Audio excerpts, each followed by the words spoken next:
यहां पर एक तो 2 अभिलेख है।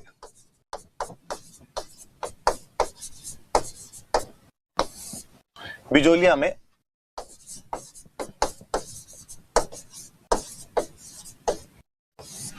दो अभिलेख है। एक तो अभिलेख है कहां पे, बिजोलिया, तो वहां पर एक पार्श्वनाथ मंदिर है।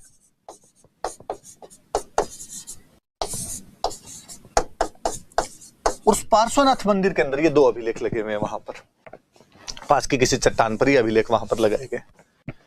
जैनों का मंदिर है, कुछ जैन सेठ हुए थे, उन्होंने इसका निर्माण वगैरह करवाया था। अपने काम की जो मोटी मोटी बातें आपको याद रखनी है वो मैं बताता हूं कि इस अभिलेख से हमें क्या क्या जानकारियां मिलती है।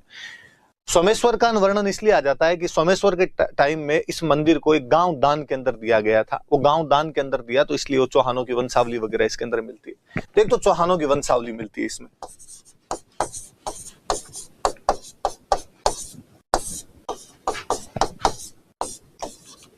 वंशावली तो समझ गए, पहले कौन राजा, उसके बाद कौन बना, उसके बाद कौन बना, ये खूब सारी बातें मिलती है अपने। फिर इसी के अंदर चौहानों के बारे में लिखा हुआ है कि चौहान वत्स गोत्रीय ब्राह्मण है।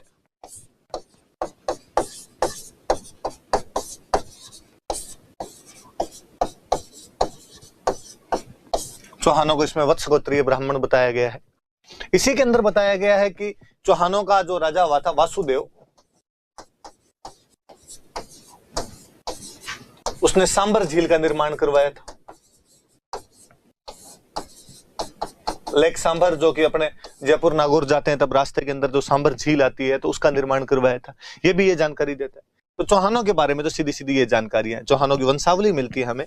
चौहानों को इसमें वत्स गोत्रीय ब्राह्मण बताया गया है और वासुदेव ने सांबर झील का निर्माण करवाया था, ये जानकारी भी।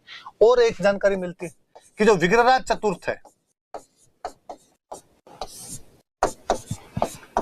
उसने दिल्ली जीत ली थी, तो उसकी दिल्ली विजय की जानकारी भी यहीं से मिलती है अपने।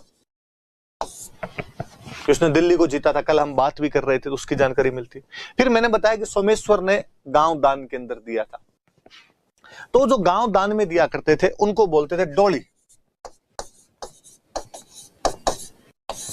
मंदिर को दिए जाने वाले जो भूमि अनुदान होते, जो लैंड ग्रांट दिए जाते थे, उनको डोहली बोलते थे।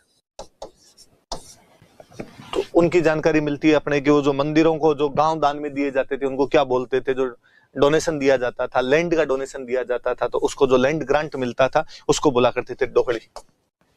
ये जानकारी मिलती है। ये अभिलेख अपने सबसे जोरदार जानकार तो राजस्थान के जो प्राचीन नगर है उनके नाम बताता है।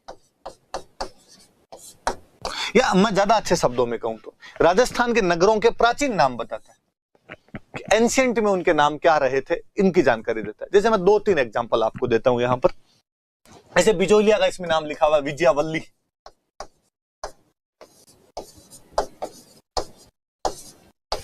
जैसे नागौर का इसमें नाम मेरा पहले बताया हुआ, अभी इसमें नागौर का नाम मिलता है अहिछत्रपुर। आपने खूब सारा डिस्कस कर चुके हैं इस पर। जैसे इसमें जालोर का नाम लिखा हुआ है जाबालीपुर।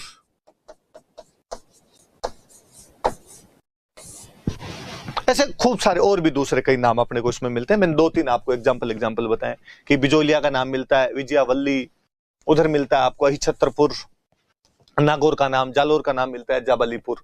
ये कई नाम। तो कोई पूछे कि राजस्थान में कौन सा अभिलेख ऐसा है जो राजस्थान के नगरों के एंशिएंट नेम्स अपने को बताता है कि पुराने टाइम में इनके क्या नाम रहे होंगे, ये अभिलेख बिजोलिया अभिलेख है। तो 1170 में जब बिजोलिया में अभिलेख लगा होगा तब ऐसी चीजें रही होगी वहां पर।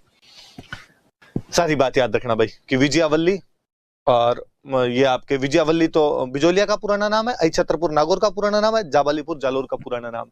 बिजोलिया के आसपास में जब आप राजस्थान ज्योग्राफी पढ़ेंगे तब आप और पढ़ेंगे कि बिजोलिया के आसपास की जो भूमि है इसको उपरमाल का पठार कहते हैं। तो उस उपरमाल का नाम इसमें मिलता है उत्तमाद्री। तो जैसे उत्तमाद्री लिखा हुआ इसमें उपरमाल को,